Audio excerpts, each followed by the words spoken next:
YouTube. Balls. Cunt, liquor, ball sack, cock, schlong. Fuck. There's my parental advisory. oh, what the, I forgot. What the hell is that? Oh, yeah. It's a bug out. Hey, Wrangler Chode. Fuck yourself. How's that? You can break this? Cool. 70 or 940. I bet y'all break it. Bet you'll take me 2 minutes. Fucking douche. I have a million fucking subs. And you go, like Kenny said it, man. You're such a fucking douche. How you go? I don't even know who the fuck that guy was till I saw that thing. Somebody pointed me in the direction. Like, how do you, people buy what they, what you tell them to get, and then you turn around and do some fuck shit like that. You're a fucking chode. Just found this beer today. Centennial IPA by Founders. Guys, might be my new favorite beer. Until tomorrow. So today, here, what are we gonna do? Ooh, this is, I am more excited about this test than I've been of any test we've done so far, and this is why.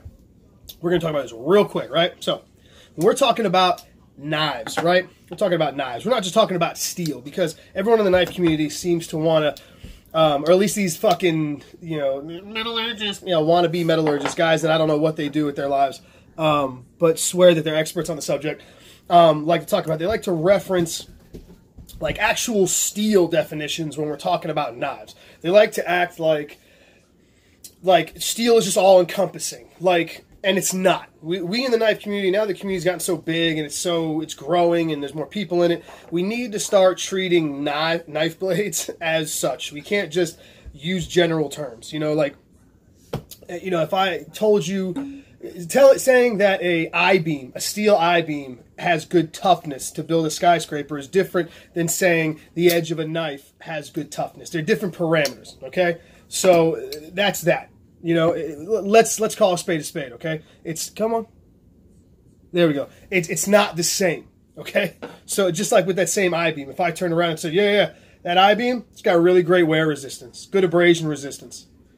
I'm like, what the yeah, to make a great blade. You're like, that doesn't fucking make any sense. No, it doesn't fucking make any sense, because it might have good wear resistance, but it doesn't fucking matter. It's a steel I-beam.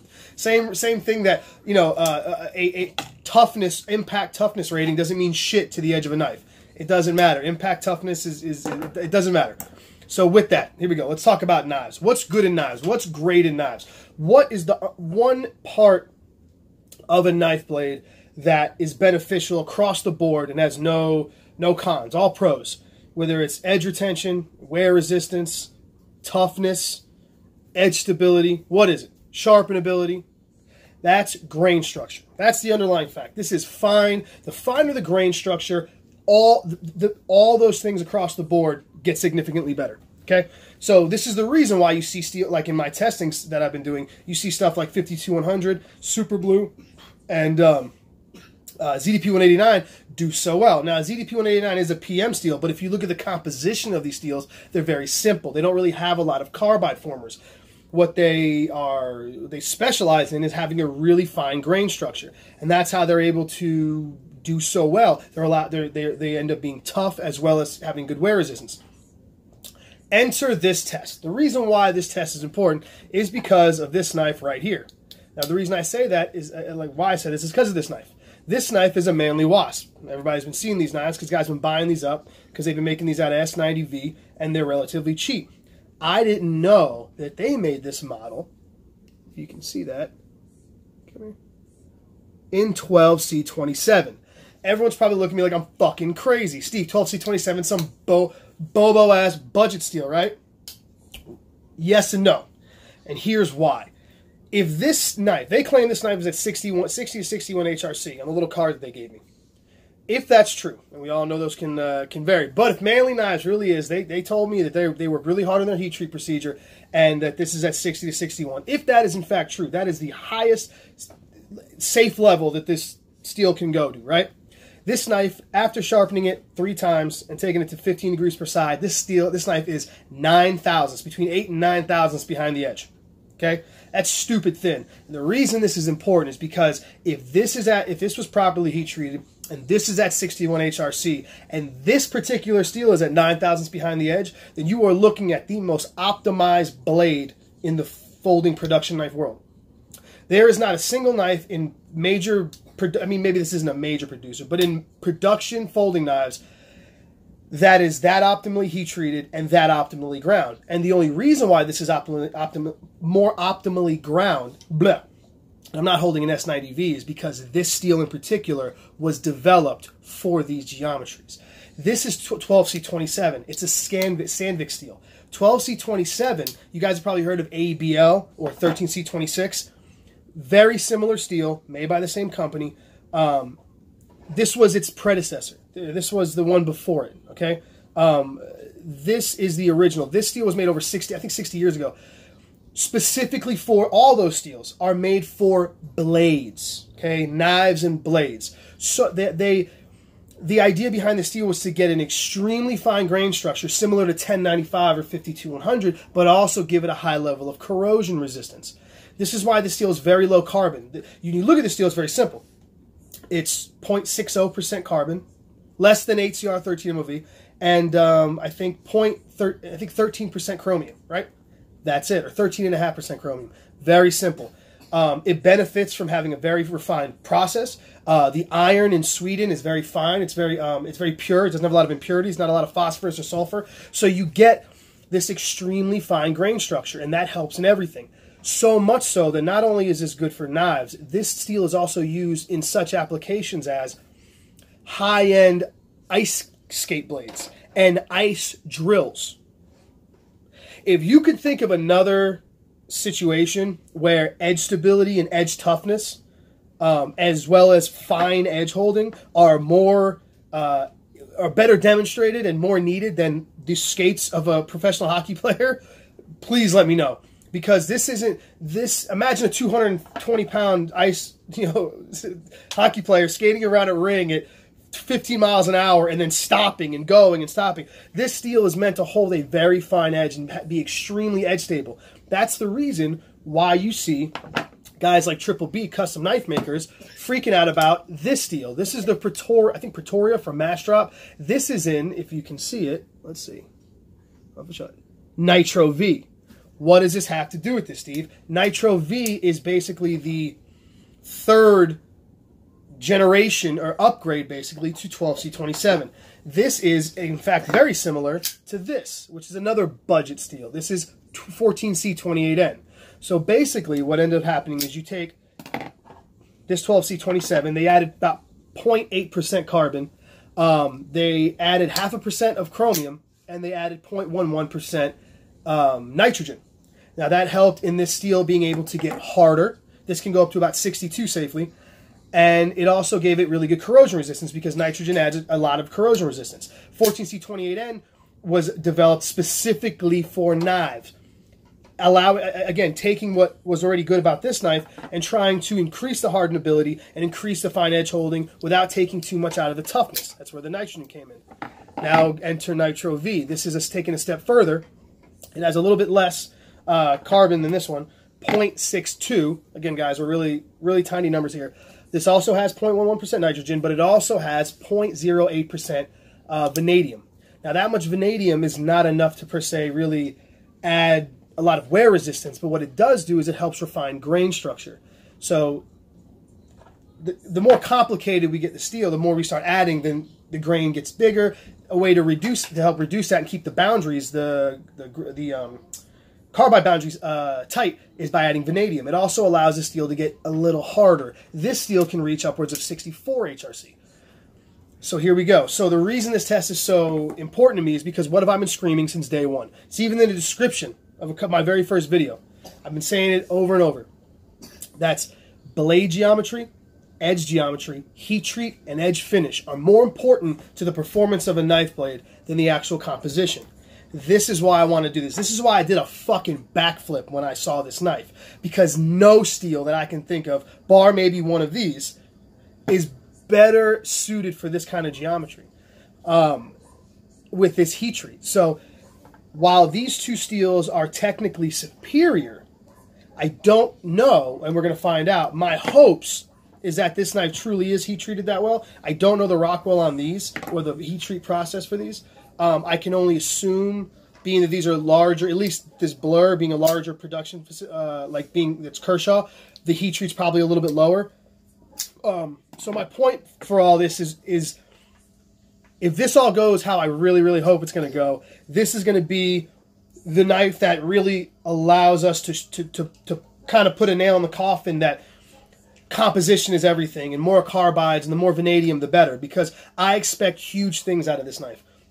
I sharpened all three of these. They all got sharpened. They all sharpened up really well. This knife, when it came to me, it was relatively sharp. I gave it a quick strop on some 3 micron. I broke down a lot of cardboard with it. It didn't budge. So far, so good. I sharpened it. It deburred like a fucking champ. It's hella sticky at the edge. Really fine. This NITRO V, a little less sticky, but deburred well, sharpened up really well. And actually this blur is probably the stickiest at the edge. But it sharpened up well. This felt maybe a little softer than these two. But other than that, all of these sharpened up really well. So this is like the progression of 12C27. So the reason, here we go. So to get into this testing, this is why this is so important. And this is going to be, I know this seems like a really silly test, and everyone's like, really? I don't Super Steel Steve with 12C27? I know what it looks like, but if this knife really is what they say it is, then this knife should outcut both of these knives, even though these are technically compositionally superior to this knife. This is as basic bitch, old school, fucking budget steel as you can get, 12C27. But if this is really done as well as they say it is, and it is ground like they say it is, then this should be a fucking phenomenal performer. So, without further ado, come on. Fuck you, Wrangler douche, and let's get into testing. And real quick, I forgot to tell you guys, this was 0.9, this was 9 thousandths behind the edge. This guy was actually 19 thousandths behind the edge, which is still relatively thin. And this NITRO V Pretoria was 26 thousandths behind the edge. So just a real quick, there you go. You guys got the stats. Double fuck you, Wrangler Chode. Let's get into testing.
Alright, ladies and gentlemen, now we are on to the, that was a fine edge holding. Now it's time to go into working edge, that's right. But Steve, these are such budget steels. Yeah, well, we're going to see how long they keep cutting.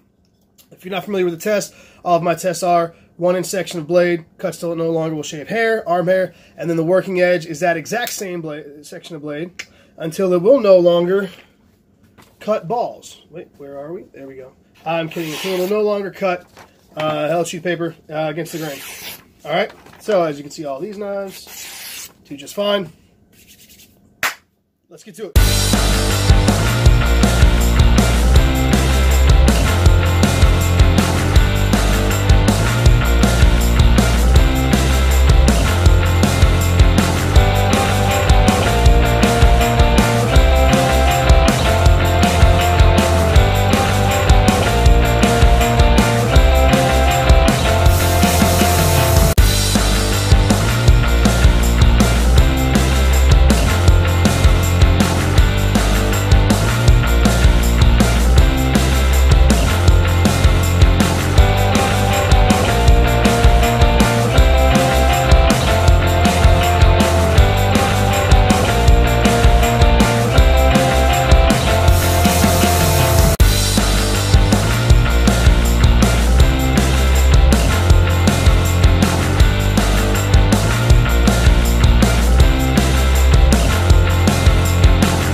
Do you know what this is? This right here. This, my friends, is going to be the best tasting beer I've ever drank after a test. Oh yeah.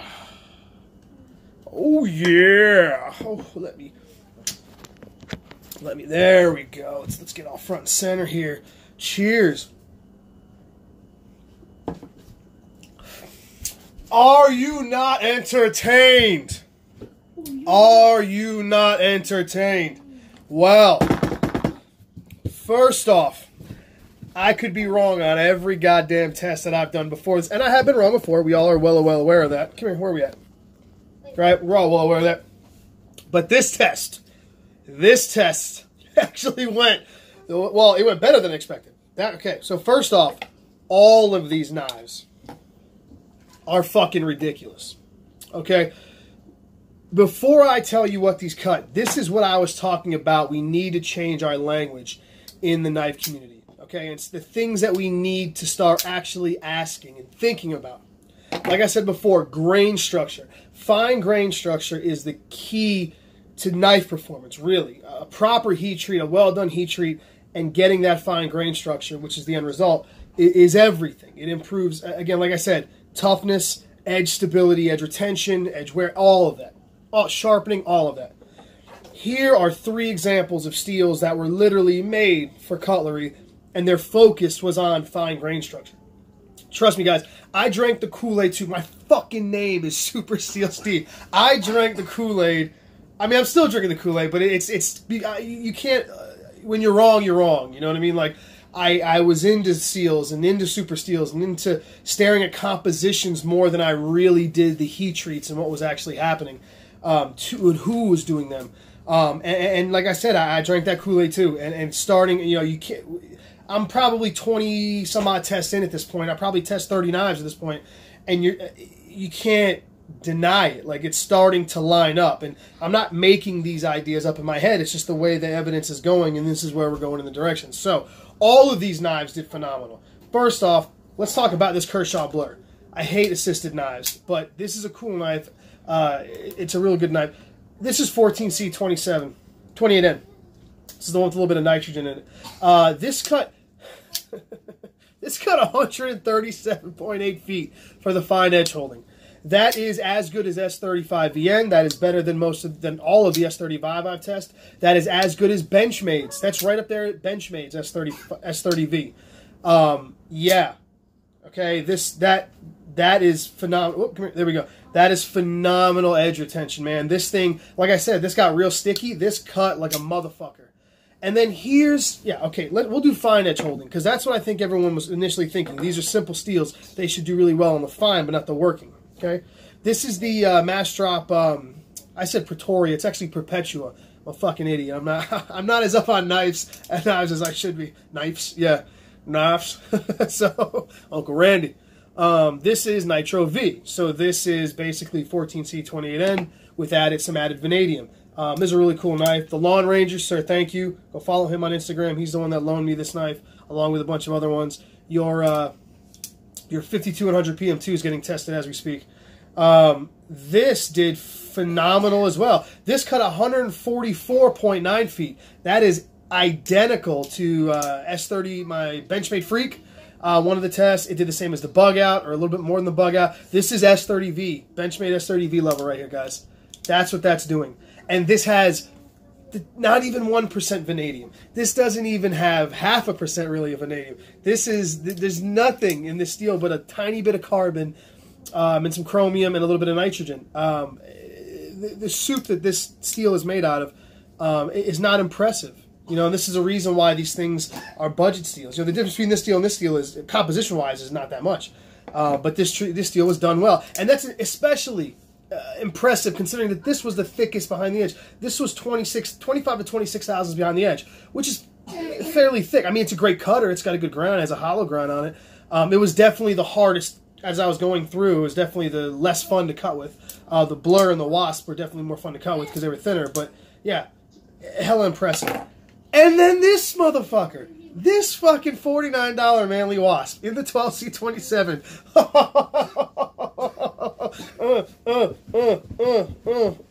Yes. Yes, I was right for once.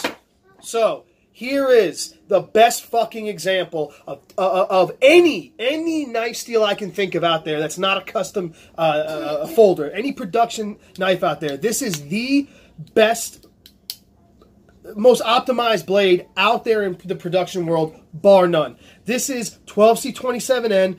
They claim to be 60, 61 HRC. I'll take 60. I'll bet that based on these numbers, maybe better. And it's grounded. It's 9 thousandths behind the edge. This is exactly how this steel should be used. It should be heat treated like this, and it should be ground like this. Okay, this motherfucker right here. This cut 154.4 feet. Okay, that's better than Benchmade's S30V. That's almost as good as, that's up there. That's just under the 5200 Para 2 that I just did a few weeks ago. Okay, that's just under there. And I'm willing to bet when I send this to get Rockwell that this and that 5200 are probably at the same SRC or HRC. I'm sorry. And both of those steels are great because of their very fine grain structure.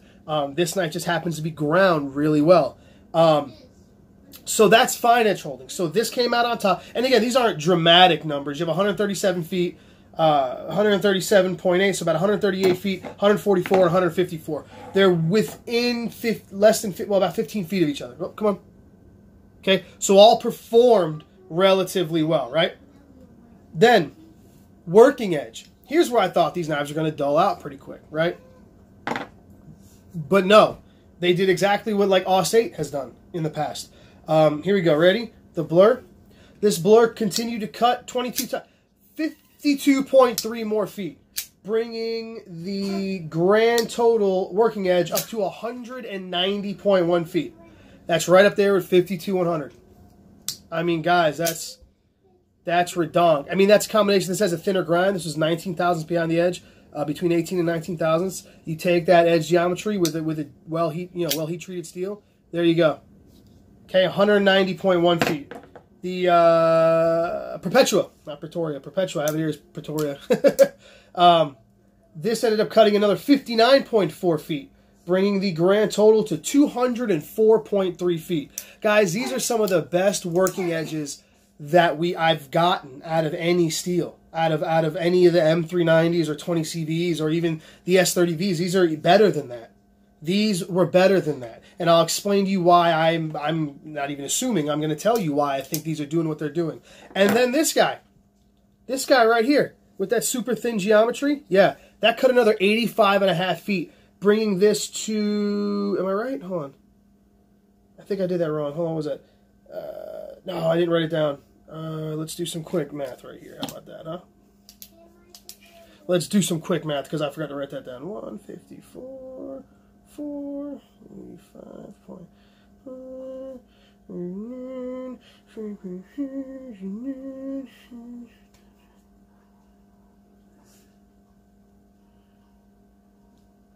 Bringing the grand total to 239.9 feet. That is phenomenal.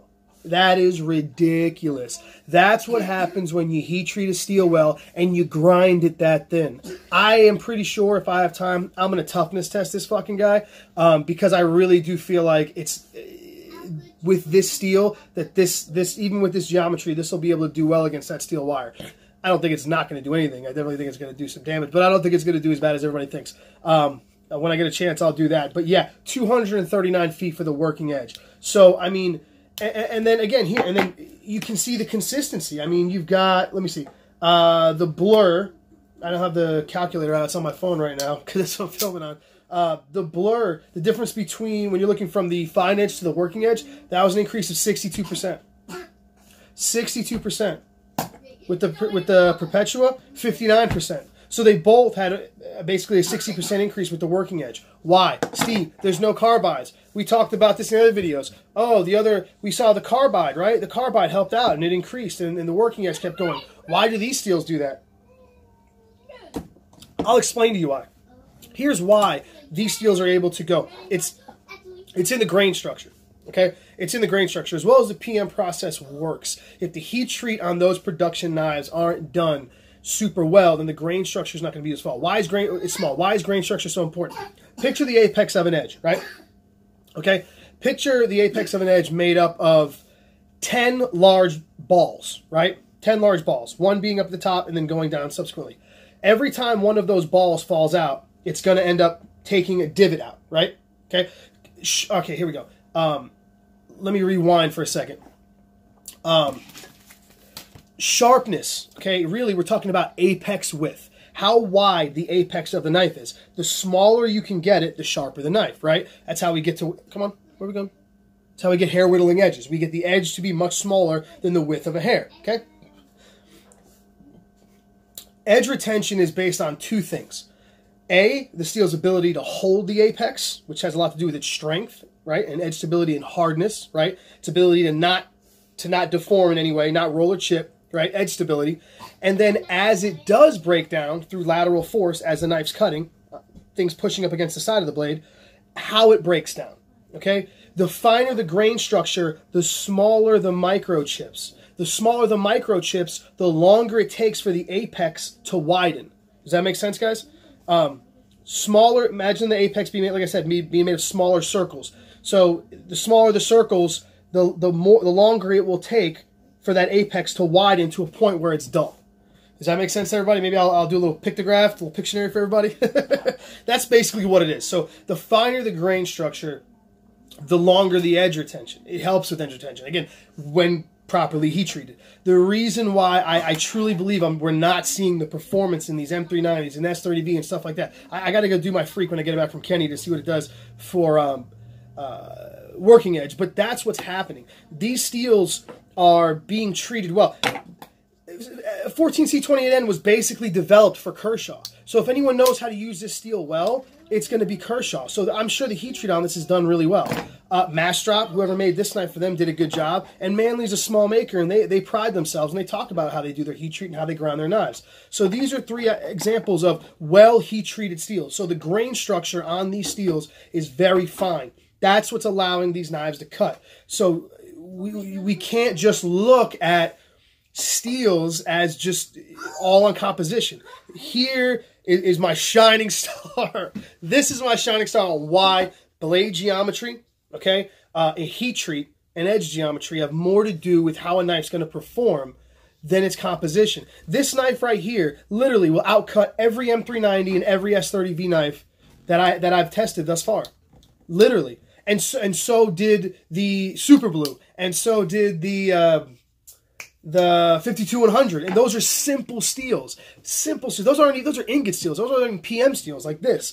But the reason they work, the reason you see those spike is because they're getting their edge retention based on a fine grain structure, not on carbide content. And if you don't go through the proper, if you have a knife with a steel with a lot of carbides in it, if they don't go through the proper heat treat process to minimize those carbides, then they end up being big and chunky. Even through the PM process, they still end up big and chunky, and they end up ripping out in larger chunks. Trust, like, I know the PM process is supposed to be perfect, but it's not. If the heat treat isn't, the PM process is separate from the heat treat. There we go. The PM process is how they forge the steel.